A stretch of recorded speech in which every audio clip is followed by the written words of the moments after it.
Halo Sobat Mata Militer Ngapa, Jales Veva Jayamahe. Laut adalah masa depan bangsa, dan TNI Angkatan Laut kembali menunjukkan perannya di kancah internasional. Kali ini kita akan membahas tentang keterlibatan Kribung Tama 357 dalam ASEAN Multilateral Naval Exercise atau AMNEX 2025 yang digelar di Selat Malaka. Tanggal 23 Agustus tahun 2025, TNI AL kembali menegaskan peran strategisnya dalam menjaga stabilitas kawasan, khususnya di Asia Tenggara. Bukan hanya dengan persenjataan, tetapi juga melalui diplomasi pertahanan atau defense diplomasi. Bentuk nyatanya adalah keikutsertaan Indonesia dalam latihan multilateral yang melibatkan seluruh negara anggota ASEAN.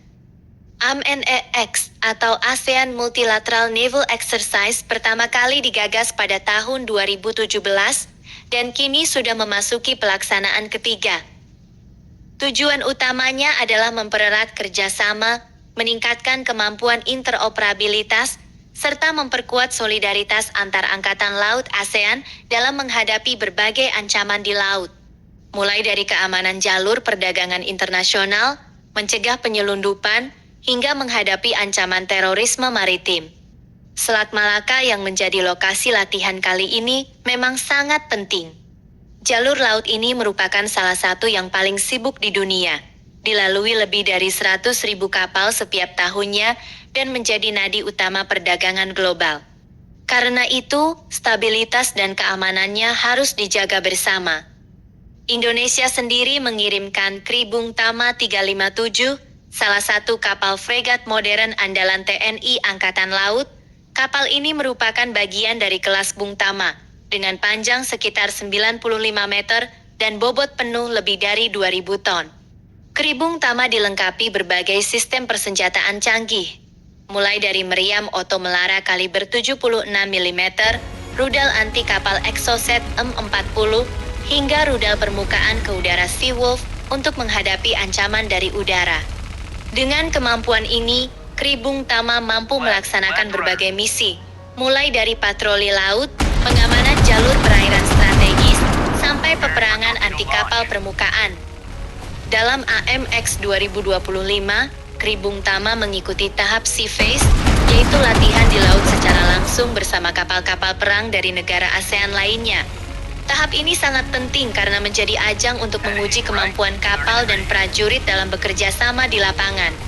Disinilah para pelaut ASEAN melaksanakan berbagai manuver taktis, latihan komunikasi lintas negara, hingga simulasi penanggulangan ancaman nyata di laut. Bisa dibayangkan, koordinasi ratusan prajurit dari berbagai negara harus berjalan dengan rapi dan disiplin, agar latihan berjalan sesuai tujuan. Keikutsertaan Indonesia melalui Kribung Tama bukan hanya soal menunjukkan kekuatan alutsista, melainkan juga memberi pesan kuat bahwa TNI AL siap berkontribusi menjaga keamanan kawasan secara kolektif. Ini adalah bentuk nyata diplomasi pertahanan, di mana kekuatan militer digunakan bukan untuk konflik, melainkan untuk mempererat persahabatan dan menjaga perdamaian. Apalagi Selat Malaka memiliki posisi vital. Jika jalur ini aman, maka perdagangan dunia berjalan lancar, dan stabilitas ekonomi kawasan pun ikut terjaga. Dengan berlayar dalam AMNEX 2025, Kribung Tama 357, dan prajurit TNI Angkatan Laut menegaskan bahwa Indonesia adalah negara maritim yang aktif menjaga keamanan regional. Mereka tidak hanya membawa bendera merah putih, tetapi juga membawa misi besar, menjaga perdamaian, stabilitas, dan kerjasama di Laut ASEAN.